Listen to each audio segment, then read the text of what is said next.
কৃষক বন্ধু ও পিএম কিষাণ নিয়ে বড় আপডেট সামনে আসছে।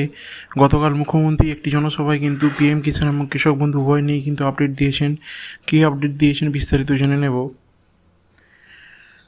আমাদের কৃষক বন্ধু যে পূর্বতন সরকার চালু করেছিল, আপনারা জানেন তাতে বার্ষিক 6,000 টাকা পাওয়া যেত, এবং পিএম কিষাণ যেটা কেন্দ্রের প্রকল্প, সেটাতে বার্ষিক 6,000 টাকা তাতেও পাওয়া যেত।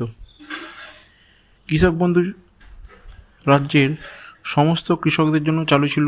তার যতটাই জমি থাকুক না কেন, তিনি যদি সরকারি চাকরিজীবী বা পেনশনভোগী হন, তাও কিন্তু কৃষক বন্ধু সুবিধা পেতেন। কিন্তু পিএম কিষাণের ক্ষেত্রে যে সরকারি চাকরিজীবী বা পেনশনভোগী বা আয়করদাতা পরিবার হলে তিনি কিন্তু এই সুবিধা পেতেন না, বাকি কৃষকরা এই সুবিধা পেতেন। এমন অনেক কৃষক ছিলেন যারা কৃষক বন্ধু এবং পিএম কিষাণ উভয় প্রকল্পেরই কিন্তু সুবিধা পেতেন। কিন্তু কিছুদিন আগে সরকার ঘোষণা করে যে এবার থেকে কিন্তু কৃষক বন্ধু বন্ধ হয়ে যাবে এবং পিএম কিষাণ নথিভুক্ত হবে, এবং যাদের ক্ষেত্রে পিএম কিষাণে অলরেডি নাম আছে এবং কৃষক বন্ধুর নাম আছে, দুটো জায়গাতেই নাম আছে, তাদের ক্ষেত্রে কিন্তু ভেরিফিকেশন করতে হবে না। তাদের ক্ষেত্রে কিন্তু অটোমেটিক্যালি কৃষক বন্ধুর টাকাটি অ্যাকাউন্টটি পিএম কিষাণে চলে যাবে এবং কৃষক বন্ধু অ্যাকাউন্টটা বন্ধ হয়ে যাবে। এবং যাদের ক্ষেত্রে কিন্তু নাম নেই পিএম কিষাণে, যেহেতু এবার থেকে পিএম কিষাণ প্রকল্পটাই চালু থাকবে, তাই তাদের কিন্তু কৃষক বন্ধুর পুনরায় ভেরিফিকেশন করতে হবে। সেই ভেরিফিকেশন কিন্তু আপনার পঞ্চায়েতে হবে এবং আগামী 30শে জুলাইয়ের মধ্যে কিন্তু এই ভেরিফিকেশন শেষ হয়ে যাবে। এটি কিন্তু মুখ্যমন্ত্রী গতকাল বলেছেন। তিনি কি বলেছেন? কোন সমস্ত কৃষকদের ভেরিফিকেশন করতে হবে? যাদের কৃষক বন্ধু ছিল কিন্তু পিএম কিষাণের নাম নেই, তাদের কিন্তু এই 30শে জুলাইয়ের মধ্যে ভেরিফিকেশন করতে হবে। এর জন্য বিভিন্ন জায়গায় ক্যাম্প হচ্ছে, আপনার পঞ্চায়েত অফিসে খোঁজ নিন, সেখানে কিন্তু আপনি জানতে পারবেন। আরেকটি কথা উনি কিন্তু বলেছেন, যে সেটি হচ্ছে যে এবার থেকে কৃষক বন্ধু যে 6,000 টাকা পেতেন, তার বদলে সরকার আরও 3,000 টাকা দিয়ে পিএম কিষাণে অন্তর্ভুক্তির পর 9,000 টাকা করে বছরে পাবেন।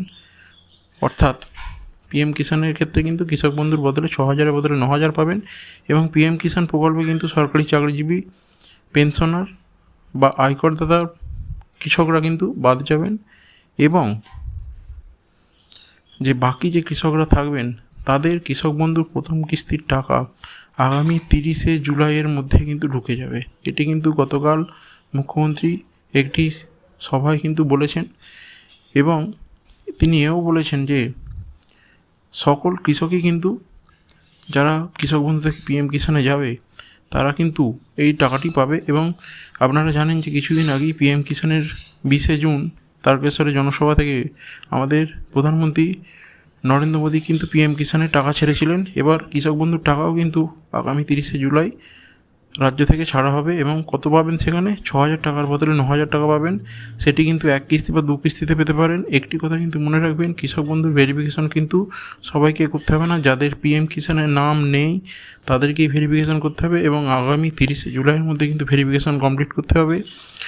এর জন্য আপনার পঞ্চায়েত অফিসে যোগাযোগ করুন। কী কী তথ্য দিতে হবে সেটি আর একবার সংক্ষেপে বলে দিচ্ছি। সেটির জন্য আপনাকে আপনার আধার কার্ড, ভোটার কার্ড এবং পর্চা ইত্যাদি জেরক্স, ব্যাংকের বইয়ের জেরক্স, এবং আপনার স্ত্রী বা স্বামী তারও এই ডকুমেন্টসগুলো দেবেন। এবং আপনার নামে যদি জমি না থাকে, বা আপনার যদি ওয়ারিশান সূত্রে জমি পেয়ে থাকেন, যেমন আপনার বাবার বা অন্য কারোর, সেক্ষেত্রে কিন্তু ওয়ারিশান সার্টিফিকেট লাগবে। এইগুলো সমস্ত কিন্তু অরিজিনাল এবং জেরক্স করে নিয়ে যাবেন, এবং জেরক্সের নিচে কিন্তু সেলফ অ্যাটেস্টেড হবে, অর্থাৎ যার ডকুমেন্টস তার জেরক্সের নিচে তার সই হবে। সেইগুলো নিয়ে কিন্তু কৃষক বন্ধুর যে ফর্মটি দেবে ভেরিফিকেশনের 2 পাতার ফর্ম, সেটি কিন্তু পঞ্চায়েত অফিসে অতি সত্বর জমা করুন। আপনার নাম যদি পিএম কিষাণে না থেকে থাকে, তবেই আপনি কিন্তু সামনের 30শে জুলাইয়ের যে টাকা, সেটি কিন্তু আপনার অ্যাকাউন্টে ঢুকবে। আর কীভাবে ফর্ম ফিল আপ করতে হয় কৃষক বন্ধুর ভেরিফিকেশনের, সেটির জন্য কিন্তু আমার চ্যানেলে অলরেডি ভিডিও দেওয়া আছে, চাইলে দেখে নিতে পারেন। ধন্যবাদ।